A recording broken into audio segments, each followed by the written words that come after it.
Geger beredar soal pernyataan seorang wanita yang diduga mantan asisten rumah tangga Ferdy Sambo dan Putri Candrawati.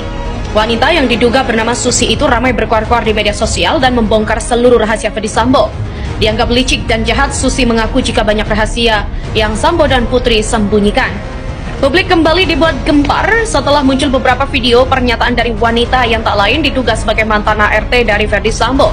Foto mantan ART ini juga ada dalam kebersamaan Ferdy Sambo dan Putri, bahkan seluruh ajudan Sambo yang lain termasuk almarhum Brigadir J. Namun wanita ini justru dengan sengaja dan belak-belakan membongkar seluruh kejahatan Sambo dan keluarganya yang selama ini dianggap licik. Tak hanya itu, wanita ini juga membongkar beberapa rahasia Sambo yang keluarganya yang disinyalir semua terlibat dalam pembunuhan Brigadir J. Potongan video singkat itu beredar luas di akun TikTok Berita Terhangat 26 dan berhasil ditonton 5,4 juta penonton.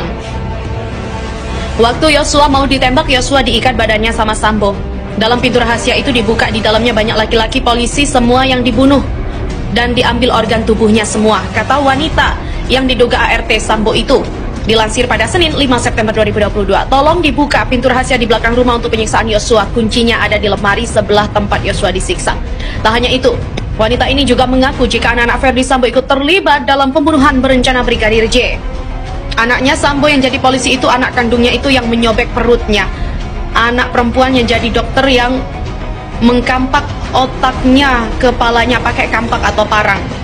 Tak tanggung-tanggung, wanita yang diduga mantan ART Sambo dan Putri Candrawati itu membongkar seluruh rahasia dan hal yang selama ini belum diketahui oleh publik. Menurutnya, jika Ferdy Sambo sempat menyiksa Brigadir J sebelumnya, akhirnya ditembak mati.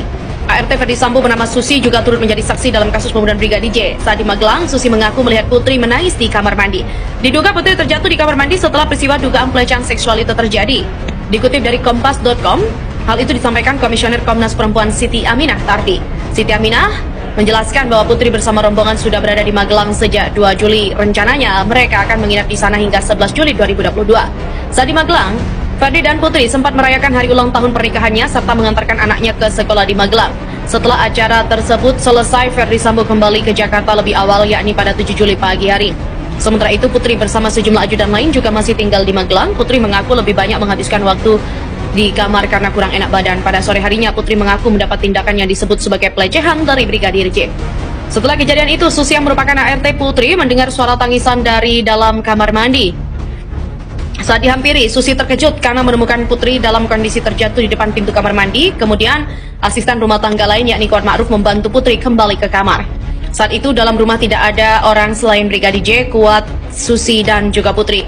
Disebutkan bahwa Putri sempat menghubungi Ferdy Sambo terkait kejadian yang disebutnya sebagai pelecehan. Namun Putri tak menjelaskan secara detail dan menceritakannya saat sudah tiba di Jakarta. Putri dan rombongan kemudian memutuskan pulang ke Jakarta pada keesokan harinya, yakni 8 Juli 2022. Selama perjalanan, Putri dan Brigadir J disebut tak berkomunikasi sama sekali. Hingga akhirnya, dugaan pelecehan yang diklaim oleh Putri diceritakan kepada sang suami setibanya di Jakarta. Hal itulah yang disebut sebagai pemicu kemarahan Ferdy Sambo hingga berujung pembunuhan terhadap Brigadir J.